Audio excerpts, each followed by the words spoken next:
আসছে আবার, শুরু দৌড়ানি সবার, আসবে অনেক বিশাল গরু, সময় এখন হাটে যাওয়ার। কুরবানি ভাই কুরবানি, ঈদ কুরবানি, কুরবানি ভাই কুরবানি, ঈদ কুরবানি, কুরবানির ঈদ আসছে আবার, শুরু দৌড়ানি সবার, আসবে অনেক বিশাল গরু, সময় এখন হাটে যাওয়ার। যাবো আমি গাবতলী, গরু দেখবো খালি, ব্যাপারীর ডিমান্ড শুনে মারবো আমি হাততালি।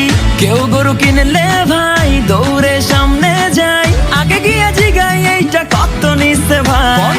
জিতছেন ভাই মোটেও ঠকে নাই, ভালো গরু পাইছেন কম টাকায়। ওহো ব্যাপারী বুঝতে পারে নাই, হয়তো প্রথমবার আসছে ঢাকায়। ও কুরবানি আইছে কুরবানি, যাবো কিনতে গরু গাবতলী।